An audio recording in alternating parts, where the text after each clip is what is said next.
Good morning, students. Myself, Dr. Haribhau Vagheri, Maharaja Jivajirao Shinde Mahavidyalay, Srigonda, Dist Ahmednagar. Our college is affiliated to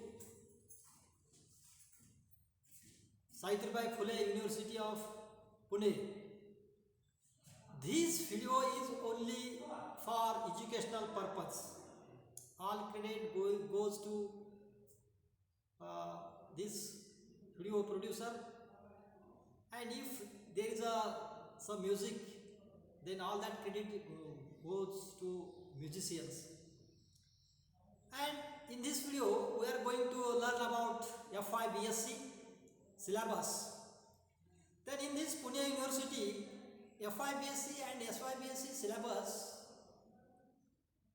is of CBCS pattern. In that CBCS pattern, choice-based credit system is there.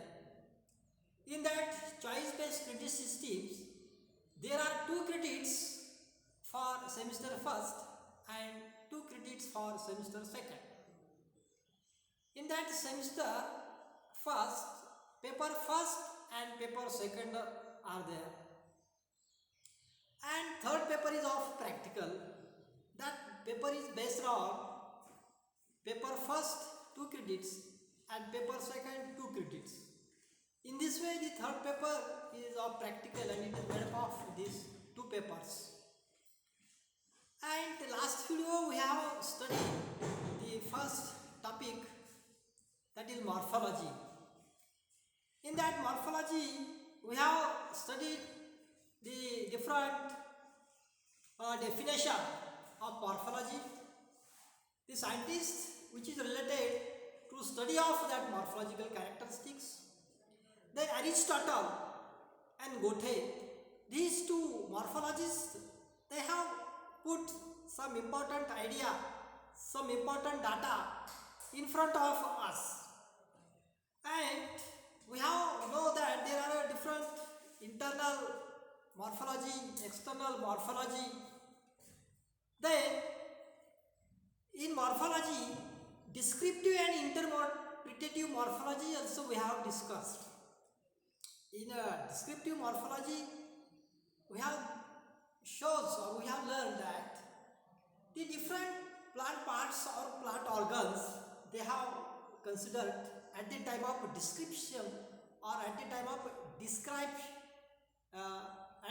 description of the plants, or when we are going to describe one of the plants, then we have know that we should be write detail about the organs. It may be leaf, it may be flower, it may be root, it may be stem, it may be stomata, all other cell organelles which are present in the plant, on the plant. And in some time the internal structure, that is embryological studies also we have to take in consideration in that descriptive morphology. But in case of interpretative morphology and comparative morphology, we have carried out the comparison between 2 plants or 2 plant organs, 2 plant parts. Example, when we take the anatomical sections of dicot, then at the time we have to compare that anatomical section with monocot. In this way, interpretative and comparative morphology is one and the same. And in that morphology, interpretative and comparative morphology, we have studied the comparative parts or comparative study of the organs. Then in this today's video, we are going to learn about the importance of plant morphology in plant identification. In this morphology chapter, we are going to learn about the importance of plant morphology in plant identification.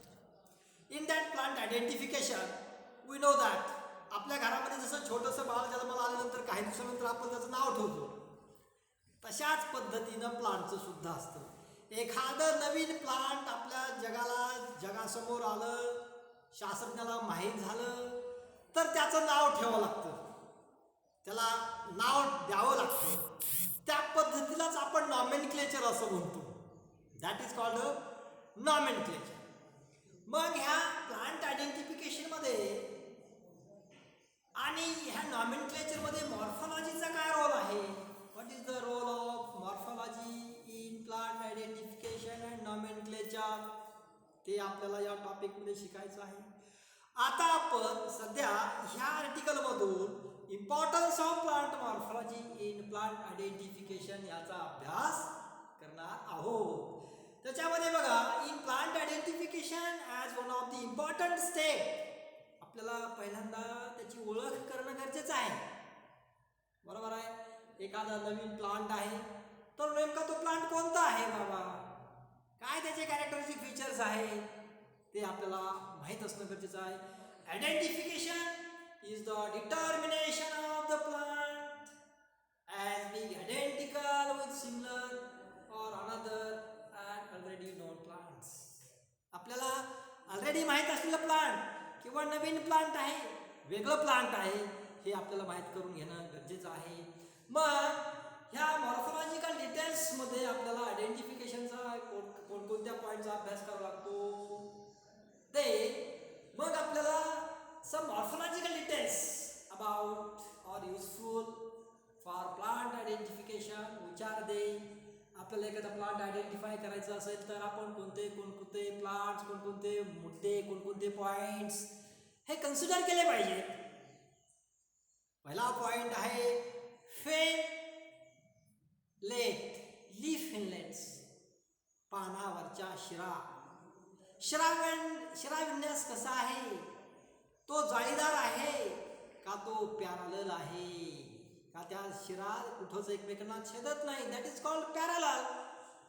Then presence और absence of stipules, त्या प्लांटला स्टिपिल आहे का, स्टिपिल नाही का, किंवा त्याचा surface कसा आहे, कशाने सरफेस केलेलं, त्याचा कव्हर केलेला आहे, त्याचं लीफ सिंपल आहे का, त्याचं लीफ कंपाऊंड आहे, हे आपल्याला माहीत असणं गरजेचं असतं. त्याच्यानंतर त्याचा इन्फ्लोरेसन्स कसा आहे, लीफ इनलेट इन स्टिप्युल्स, ते इन्फ्लोरेसन्स आपल्याला माहिती आहे. We have learn about inflorescence. Cymose टाईपचा इन्फ्लोरेसन्स आहे का, रेसिमोस टाईप ऑफ इन्फ्लोरेसन्स आहे का, स्पेशल टाईप ऑफ इन्फ्लोरेसन्स आहे, व्हर्टिसिलास्टर आहे, सायाथियम आहे, कोणत्या पद्धतीचा आहे का, सिकॉर्डस आहे, ॲग्रिगेट टाईप ऑफ फ्रूट आहे.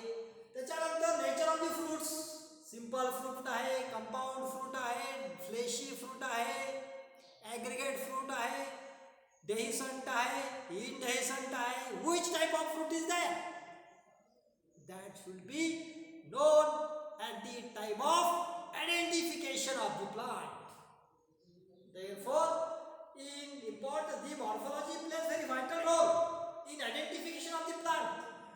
And with respect to all that points, we should know the morphology. Then nature of the seeds. Seeds कसा आहे, सीड्स डायकॉट आहे, सीड्स मोनोकॉट आहे, सीड टर्गिड आहे, सीड ड्राय आहे, कशा पद्धतीचा सीड्स आहे. We should be know the morphology of seeds also, morphology of the fruit also, morphology of the inflorescence also, morphology of the leaf also. म्हणजे roots पासून ते seeds पर्यंत, fruits पर्यंत आपल्याला त्याची मॉर्फॉलॉजी माहित असणं गरजेचं आहे. And all the relevant morphological characters. पुन्हा कोणते कॅरेक्टर्स आले त्याच्यानंतर त्याचं हॅबिट आलं, त्याच्यानंतर आपल्याला त्याचं हॅबिट पण आपल्याला माहित असणं गरजेचं आहे. त्याच्यानंतर लीफ माहित असणं गरजेचं आहे, लाईफ फॉर्म्स माहित असणं गरजेचं आहे, एनाटॉमिकल कॅरेक्टर सुद्धा आपल्याला माहित असणं गरजेचं आहे. एनाटॉमिकल कॅरेक्टर्स म्हणजे त्याचा स्टोमाटा कसा असेल, त्याच्यानंतर इपिडर्मल आउटग्रोथ्स, त्याच्यावरती ट्रायकोम्स आहेत का, ट्रायकोम्स असले तर कोणते, कसल्या पद्धतीचे ट्रायकोम्स आहेत, which types of trichomes are there, किती सेल्स पासून बनलेले आहेत. त्याच्यानंतर त्याचं epidermal outgrowths, then xylem, phloem, embryological characteristic features कसे आहेत. त्याच्यामध्ये एम्ब्रिओलॉजिकल कॅरेक्टरिस्टिक फीचर्समध्ये आपण पाहतो पोलन ग्रेन्स, त्याचा एम्ब्रिओ सॅक कसा आहे, त्याचे सीड्स कॅरेक्टर्स कसे आहेत, and that are also take consideration in at the time of identification of the morphology. Then taxonomic literature is provided with standard keys for identification. हे आपले सगळे points लिहून झाले की मग एक स्टँडर्ड की असते आणि on the basis of that की we have to identify the plants, and it is artificial arrangement, and that arrangement is an analytical device, and in that there is a choice of the characters. इथं कॅरेक्टरची choice असते. हे character असं आहे, दुसरं तशा पद्धतीचं आहे, ह्याच्यामध्ये ट्रायकोम्स आहे, त्याच्यामध्ये ट्रायकोम्स नाही, ह्याच्यामध्ये स्टोमाटा आहे, त्याच्यामध्ये स्टोमाटा नाही. म्हणजे असे contradictory statements are resulting in that acceptance of that characters. Then artificial keys for every rank of classification can be prepared with the help of comparative morphology, and therefore morphology is an indispensable tool for plant identification. It is a indispensable tools. Then today we are going to learn about another important point about the morphology. Importance of plant morphology in nomenclature. म्हणजे या मॉर्फॉलॉजीचं importance काय आहे nomenclature मध्ये. आत्ताच आपण पाहिलं की तुम्हाला मी आता सांगितलं की एखादं लहान बाळ जन्माला आलं की काही दिवसानंतर आपल्याला काय करावं लागतं, त्याचं नाव ठेवावं लागतं. तशाच पद्धतीनं प्लांटचं सुद्धा आहे. एखादं प्लांट जगाला नवीन माहीत झालं, जगासमोर नवीन शास्त्रज्ञाला एखादं प्लांटचं डिस्क्राईब करण्यात आलं, त्याचे कॅरेक्टर जुन्या कोणत्याच प्लांट बरोबर जुळत नसतील तर ते प्लांट आपण नवीन कन्सिडर करतो. आणि जर तशी वेळ आलीच तर आपल्याला कोणकोणते पॉईंट्स कन्सिडर करावे लागते ते आपल्याला या इम्पॉर्टन्स ऑफ मॉर्फॉलॉजी नॉमेनक्लेचर याच्यामध्ये पाहायचं आहे. The nomenclature is concern with determination of the correct name. आपल्याला करेक्ट नेमचं डिटर्मिनेशन केलं पाहिजे और plant group according to nomenclature systems. आणि आज आपली जी नॉमेनक्लेचर सिस्टीम जी ॲक्सेप्ट केलेली आहे तर आपण international code of botanical nomenclature असं म्हणतो.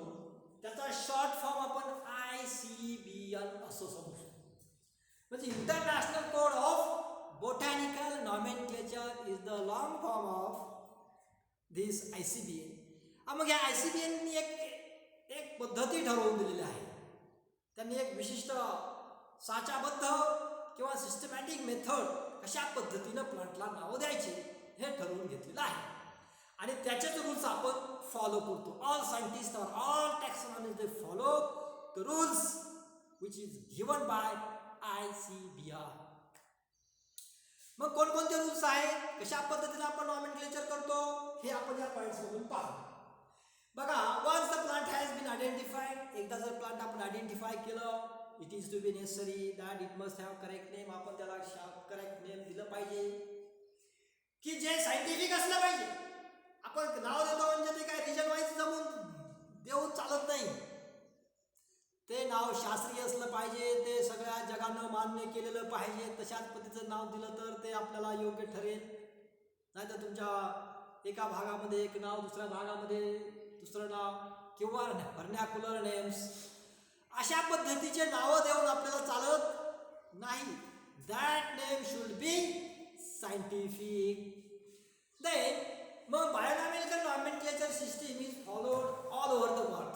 ही सगळ्या जगामध्ये फॉलो केलेली असते. Then the scientific names of plants are composed of 2 Latin words.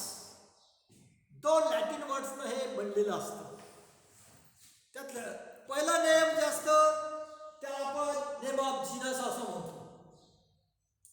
दुसरं नाव जे असतं त्याला जोडलेलं त्याला आपण नेम ऑफ स्पेसीज असं म्हणतो.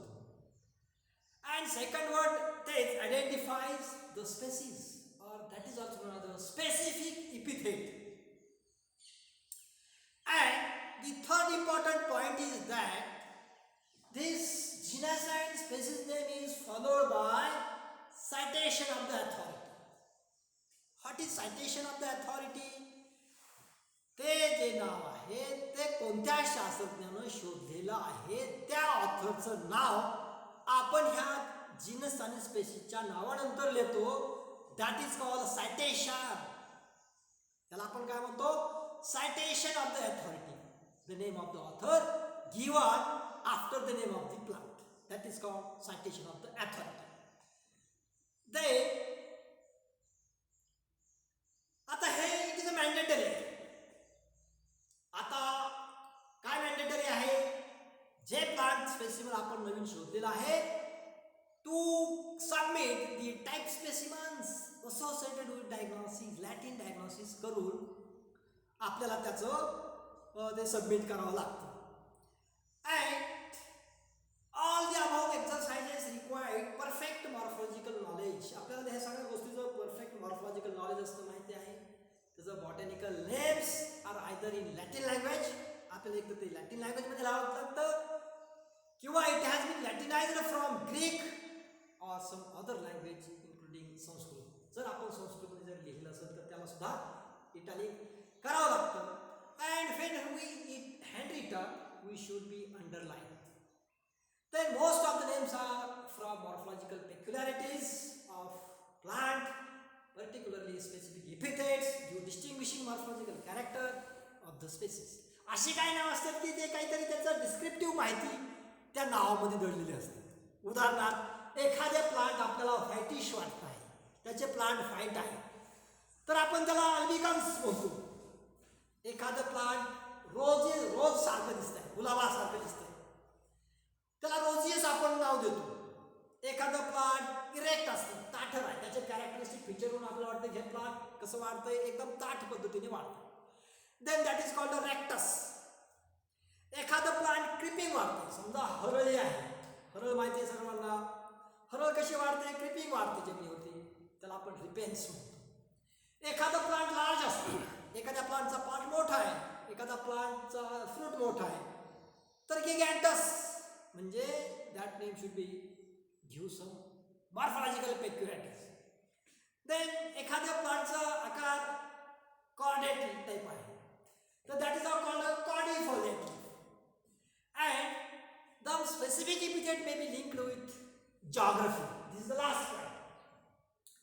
काही वेळेस एखादं नाव आपल्याला जॉग्राफीचे किंवा त्या भौतिक सभोवताची परिस्थिती किंवा त्याचा भूगोल कसा आहे, ते कोणत्या एरियामध्ये वाढत आहे, ते डोंगरावर वाढतं का, ते पाण्यामध्ये वाढतं का, ते एखाद्या प्लांटवरती वाढतं, म्हणजे त्याला आपण म्हणतो जिओग्राफिक कॅरेक्टरिस्टिक फीचर्स.